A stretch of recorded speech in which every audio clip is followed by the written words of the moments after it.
Rudi Esgani, pengacara kondang asal Kabupaten Bone tumbang bersimbah darah di hadapan anak dan istrinya. Sang istri menduga kalau suaminya mengalami pecah pembuluh darah. Setelah diperiksa lebih lanjut, ternyata Rudi terkena tembakan.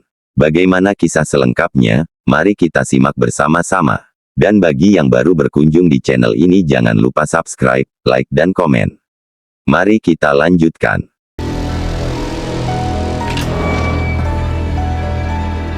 Rudi Esgani, 49 tahun, pengacara asal Bone, Sulawesi Selatan, tewas ditembak orang tak dikenal saat sedang makan malam bersama keluarganya di rumahnya di Desa Patukrinpo, Kecamatan Laparia, Kabupaten Bone.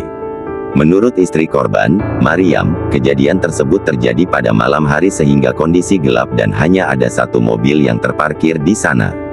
Tidak ada yang melihat pelakunya. Di luar gelap dan tidak ada orang di sekitar, hanya ada mobil yang diparkir. Saat itu, saya fokus melihat keluarga, jadi tidak memperhatikan mobil yang lewat, jelas Mariam. Awalnya Mariam mengira pembuluh darah suaminya pecah karena mengeluarkan darah.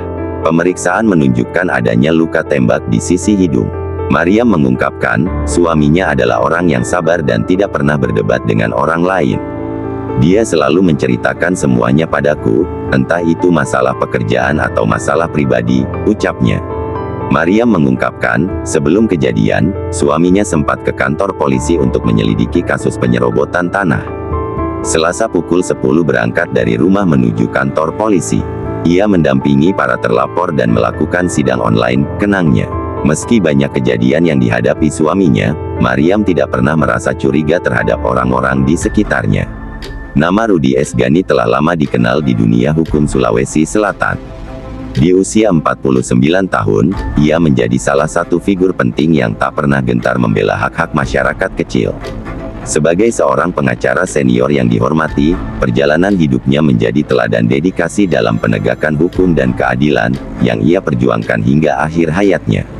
Karir Rudi dipenuhi dengan pengabdian, baik di bidang hukum maupun pelayanan masyarakat.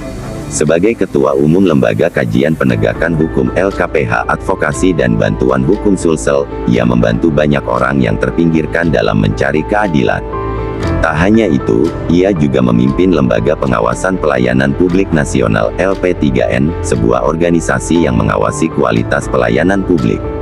Komitmen Rudi terhadap masyarakat terlihat dari caranya bekerja.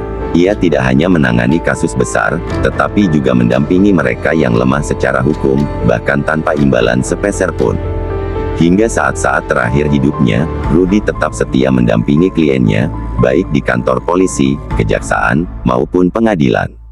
Dalam setiap langkahnya, ia membawa semangat untuk melindungi rakyat kecil dari ketidakadilan.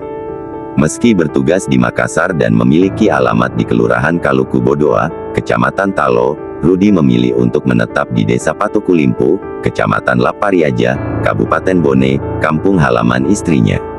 Desa kecil ini menjadi tempat di mana ia menemukan kedamaian dan hubungan erat dengan masyarakat setempat. Rudi bukan hanya seorang pengacara bagi masyarakat di desanya, ia juga seorang pemimpin yang tulus.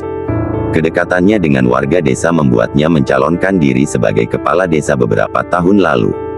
Meski tidak terpilih, langkah ini menunjukkan kecintaannya pada komunitas yang telah menjadi bagian dari hidupnya.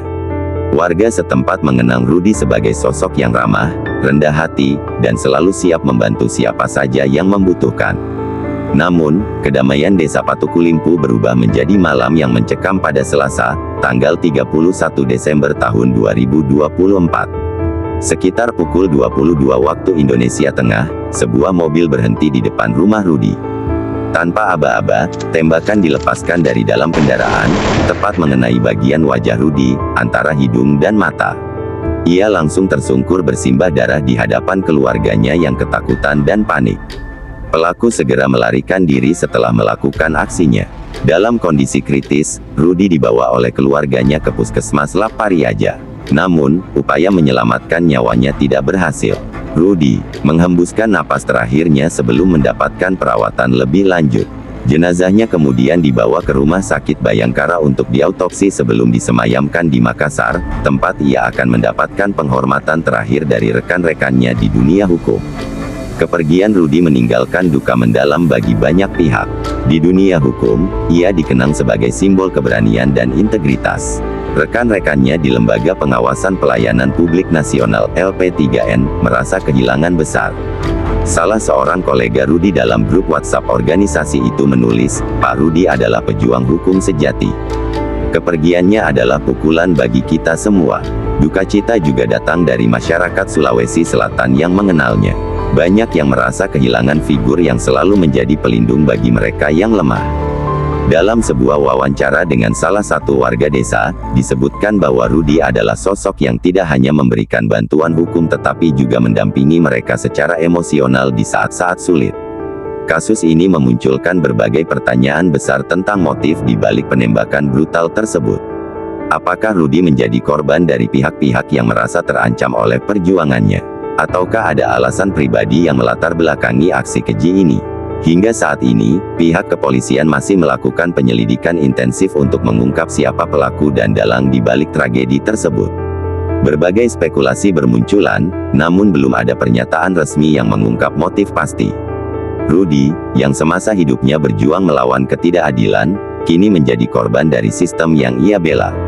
Meski Rudi telah tiada, perjuangannya untuk keadilan tetap hidup dalam hati banyak orang. Ia meninggalkan warisan penting berupa teladan keberanian dan pengabdian tanpa pamrih. Generasi muda, khususnya mereka yang bercita-cita menjadi pengacara atau aktivis hukum, dapat belajar banyak dari kehidupan Rudi. Dunia hukum Sulawesi Selatan, bahkan Indonesia, kehilangan salah satu pejuang terbaiknya. Kematian Rudi adalah pengingat bahwa perjuangan untuk keadilan seringkali tidak mudah dan penuh risiko.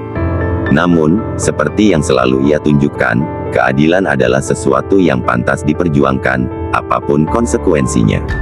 Tragedi ini juga menjadi pengingat bahwa sistem hukum memerlukan perlindungan bagi mereka yang berjuang di garis depan. Aktivis, pengacara, dan tokoh masyarakat yang berani seperti Rudi Esgani seringkali menghadapi ancaman yang nyata. Sudah saatnya semua pihak, termasuk pemerintah dan penegak hukum, memperkuat upaya untuk melindungi mereka yang berjuang demi keadilan. Kehilangan Rudi Esgani tidak hanya menjadi duka bagi keluarganya, tetapi juga bagi semua yang mendambakan keadilan di tengah ketidakpastian. Malam yang gelap di akhir tahun itu kini menjadi simbol duka, sekaligus pengingat akan pentingnya melindungi mereka yang berada di garis depan perjuangan hukum. Rudi telah pergi, tetapi semangatnya tetap hidup. Ia adalah bukti nyata bahwa satu orang bisa membuat perbedaan besar di tengah masyarakat. Semoga perjuangan dan pengorbanannya menjadi inspirasi bagi kita semua untuk terus melawan ketidakadilan, apapun bentuknya.